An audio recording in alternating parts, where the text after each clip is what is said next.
momento di parlare di referendum, la separazione delle carriere, perché sì, perché no. Oggi diamo il bentornato qui a Cittadella all'avvocato Francesco Fischetti di Fratelli d'Italia. Buongiorno. Buongiorno a voi, buongiorno ai nostri radioascoltatori. E con lui parliamo lui parlerà delle ragioni del sì. Io cercherò di rompere le scatole facendo domande per capire perché in realtà sì. Cercheremo insomma di confrontarci su questo tema e poi ognuno si farà la sua idea, come è giusto che sia. Partiamo allora di qua, avvocato. La separazione delle carriere, qual è il motivo per cui nasce una riforma della giustizia come questa voluta da Carlo Nordio? Innanzitutto devo ringraziare Radio Cittadella per questa opportunità. La separazione delle carriere nasce come esigenza che da più di qualche anno è sul dibattito politico italiano.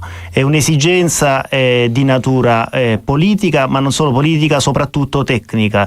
Non vorrei che gli italiani dimenticassero che il tema della separazione delle carriere è un tema battaglia dell'Unione delle Camere Penali da oltre 30 anni. Separazione delle carriere bisogna necessariamente spiegare al radioascoltatore che non è avvezzo alle aule dei tribunali, quindi non è come noi tecnicamente preparato rispetto ad alcuni argomenti. Bisogna spiegare che sarebbe la separazione delle carriere tra il magistrato giudicante ed il magistrato giudice, inquirente, cioè il giudice che emette la sentenza e che quindi è chiamato a giudicare determinati fatti, ed il pubblico ministero che rappresenta l'accusa nel nostro ordinamento. Questo perché, lo spieghiamo sempre a beneficio di chi ci guarda e ci ascolta, il concorso per entrare in magistratura è unico, il corso che viene vissuto è unico, solo a un certo punto, dopo aver vissuto il corso, la formazione, il tirocinio, si sceglie se diventare giudice o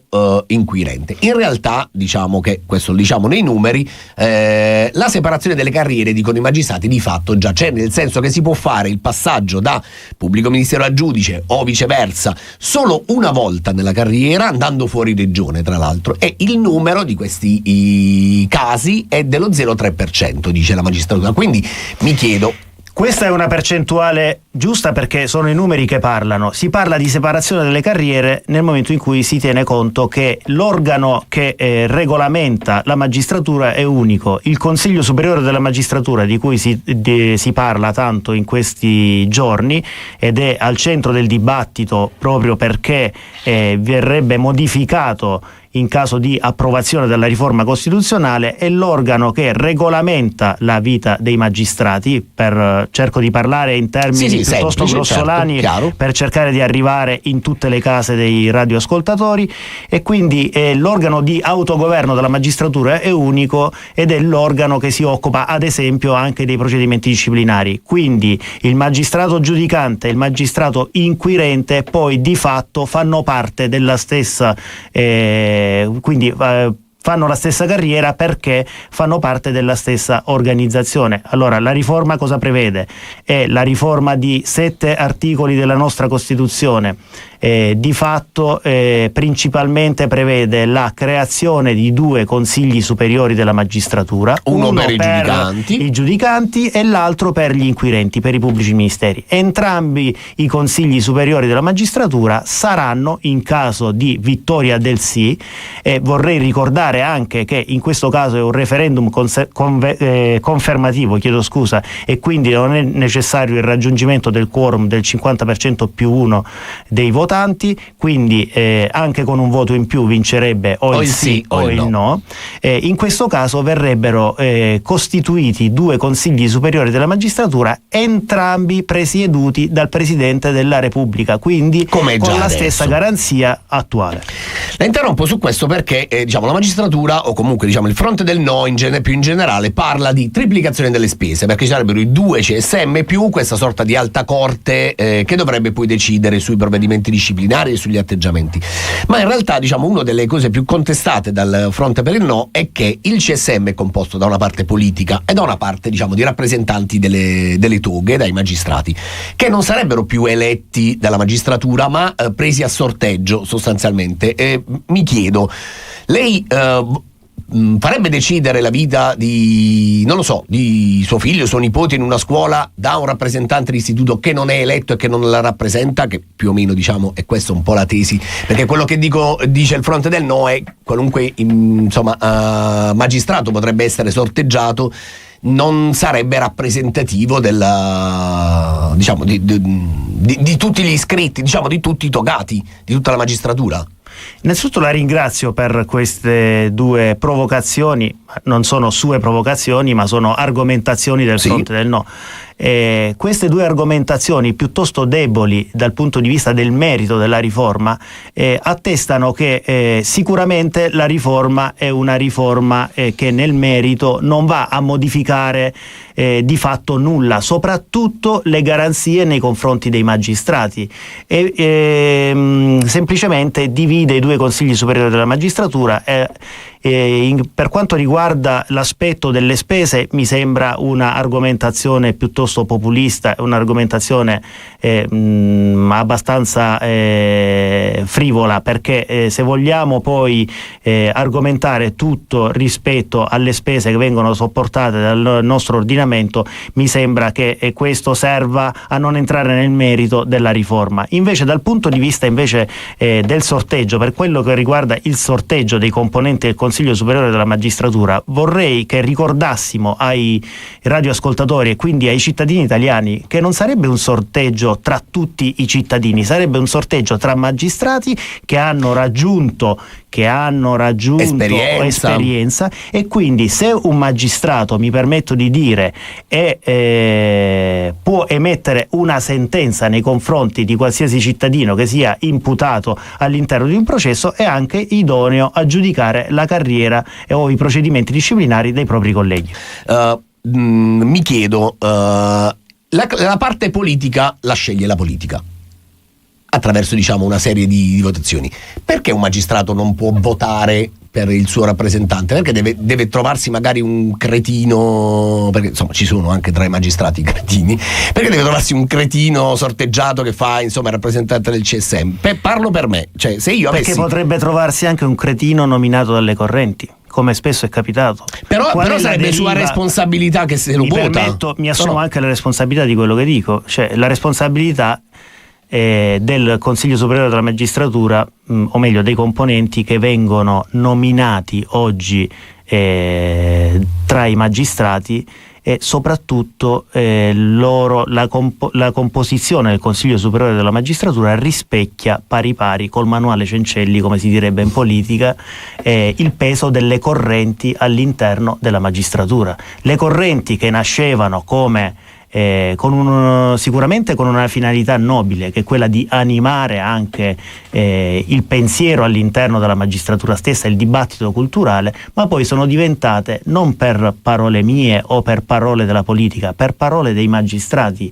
Il caso Palamara è quello che racconta Palamara, ha cominciato a raccontare da una certa data in poi e racconta tuttora nella prova, e quanto emerge anche quotidianamente, perché se sfogliamo le rassegne stampa quotidianamente vengono raccontati casi in cui le correnti della magistratura determinano non solo le nomine, ma ovviamente poi quelle nomine vanno a determinare una serie di scelte che vengono fatte e che ricadono poi sulla pelle dei cittadini, perché le scelte fatte dal Consiglio Superiore della Magistratura sono scelte che ricadono nei vari tribunali italiani e ovviamente ricadono sui cittadini italiani. Quindi se la corrente X ha un dato peso politico, chiamiamolo con il nome corretto, un dato peso politico, riesce a determinare nomine in posizioni di prestigio all'interno dell'ordinamento della magistratura. E quello che si vuole evitare con il sorteggio è che le correnti possano organizzarsi e determinare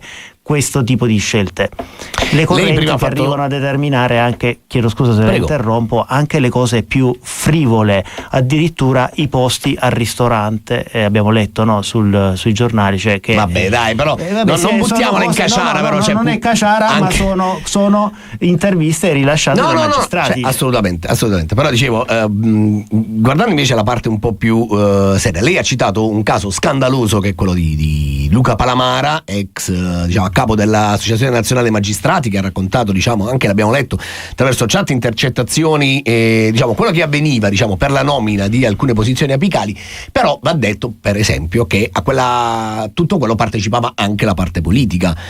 La parte della magistratura che è stata in qualche modo per i Palamara coinvolta in quella cosa è stato, tra virgolette, cacciato in malo modo. Una parte della politica invece è ancora là. Verrebbe da dire perché, diciamo, si continua a parlare di questo se i magistrati sono stati, tra virgolette, puniti, redarguiti o comunque fatti fuori, e la politica no. Ma non è che i magistrati siano stati puniti, redarguiti. Innanzitutto il magistrato è mi permetta diciamo di definirli in questo modo, sono dei dipendenti dello Stato, cioè fanno parte dell'organismo dello Stato, sono dei dipendenti del Ministero della Giustizia, sì, che devono ovviamente sottoposti solo alla legge, sottoposti alla legge, devono applicare la legge. È giusto che i magistrati commentino le leggi e le riforme, però non dimentichiamo che in Italia le leggi le approva il Parlamento. Il Parlamento è deciso, è scelto, o meglio è eletto democraticamente dai cittadini italiani, e i cittadini italiani ogni 5 anni hanno la possibilità di eleggere il Parlamento, certo, che meglio possa rappresentarli, e ovviamente poi si forma il governo che più rappresenta la maggioranza parlamentare. Quindi mi sembra che in un sistema democratico fili tutto alla perfezione. Poi nel momento in cui la magistratura, o meglio l'ANM, che è l'unico sindacato dei magistrati, cominci a fare politica a gamba tesa anche attraverso dei messaggi fuorvianti, e di queste ore la polemica su alcuni messaggi che vengono lanciati proprio per sostenere e sollecitare il no al referendum, che stanno mettendo in imbarazzo i magistrati stessi, tipo quello che il PM potere, sottoposto al che il potere politico determinerebbe poi le scelte del pubblico ministero, e che il pubblico ministero verrebbe sottoposto alle volontà della politica. Questo non è vero, perché sfido lei e sfido tutti. Non si arrabbi, avvocato, nel senso stavo cercando di spiegare. Sto lavorando perché sostengo le ragioni del sì, perché credo nelle ragioni del sì, ed è stavo solo per spiegare che, diciamo, la magistratura questa parte, diciamo, la ricollega al fatto che appunto nei nuovi CSM la politica sarebbe scelta, invece la rappresentanza della magistratura sarebbe in qualche modo sorteggiata, quindi non è detto che ti ritrovi gente in grado di difendere. La sua onestà intellettuale la porta a spiegarlo in questo modo. Purtroppo grossolanamente viene detto semplicemente che il pubblico ministero sarebbe sottoposto alle scelte, o meglio ai desiderata della parte politica. Se noi andiamo a leggere e a comparare i 7 articoli della Costituzione che verranno modificati non appena la riforma diventerà effettiva, quindi dopo la vittoria del sì al referendum, non troviamo in nessun rigo di questi articoli della Costituzione alcun passaggio che parli di questo. Non cambierà nulla rispetto all'indipendenza, che non viene assolutamente minata ed è garantita dalla Costituzione stessa. Parliamo dell'articolo 111 della Costituzione. Loro la considerano, diciamo, una conseguenza di questa rappresentanza. Assolutamente, si fa il processo alle intenzioni, e un magistrato il processo alle intenzioni non dovrebbe farlo. Facciamo un'ultima domanda, perché abbiamo davvero un minuto. Tra l'altro me la sono dimenticata mentre stavo parlando. Perché mi ha bacchettato? No, perché mi ha travolto, diciamo, col suo entusiasmo, a parte le battute. La sto convincendo? No, però può continuare a provarci, per l'amor di Dio. Detto questo, fino al 22 marzo. A parte questo, vediamo se il 22, perché insomma hanno vinto con le firme. Aspetteremo il TAR il 27. Vabbè, ma al di là di questo, l'ultima cosa che volevo chiederle riguarda non la rappresentatività, l'Alta Corte. Ecco, l'Alta Corte che dovrebbe decidere chi ci va a farne parte, chi saranno coloro e come saranno scelti i membri dell'Alta Corte. Guardi, proprio per non raccontare, per non dare notizie poco chiare, ho portato qui proprio lo schema della composizione dell'Alta Corte disciplinare. L'Alta Corte sarà composta da 15 giudici, 3 nominati dal Presidente della Repubblica tra professori o avvocati con almeno 20 anni di esercizio, quindi con una comprovata esperienza, 3 estratti a sorte da un elenco compilato dal Parlamento con gli stessi requisiti, questi soggetti dei precedenti, 6 sorteggiati tra i magistrati giudicanti con almeno 20 anni di servizio e 3 sorteggiati tra i magistrati requirenti, quindi pubblici ministeri con almeno 20 anni di servizio e funzioni di legittimità. Quindi l'Alta Corte, che sarebbe... Possiamo dirci una cosa, avvocato?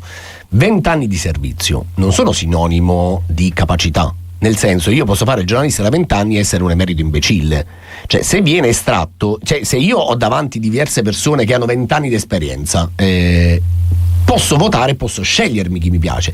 Se viene estratto magari dei 3 che ci sono... Io mi preoccuperei da cittadino, perché significa che ci sono magistrati con 20 anni di servizio che giudicano. Ma questo vale per gli avvocati, professori. O fanno indagini, è diverso. L'avvocato viene scelto dal cliente, il magistrato o il pubblico ministero d'ufficio fanno indagini o giudicano sulla libertà di tutti i cittadini italiani. Quindi io mi preoccuperei prima di questo, che dei soggetti che lei definisce come li ha definiti, non ricordo neanche la parola, diciamo, imbecilli, incapaci o comunque insomma con poche capacità, si trovino a fare i magistrati giudicanti o i pubblici ministeri. Mi preoccuperei più di questo. Grazie all'avvocato Francesco Fischetti di Fratelli d'Italia per essere stato con noi, e ovviamente anche gli va riconosciuta l'onestà di non sottrarsi, diciamo, a un confronto franco, schieto. Benissimo.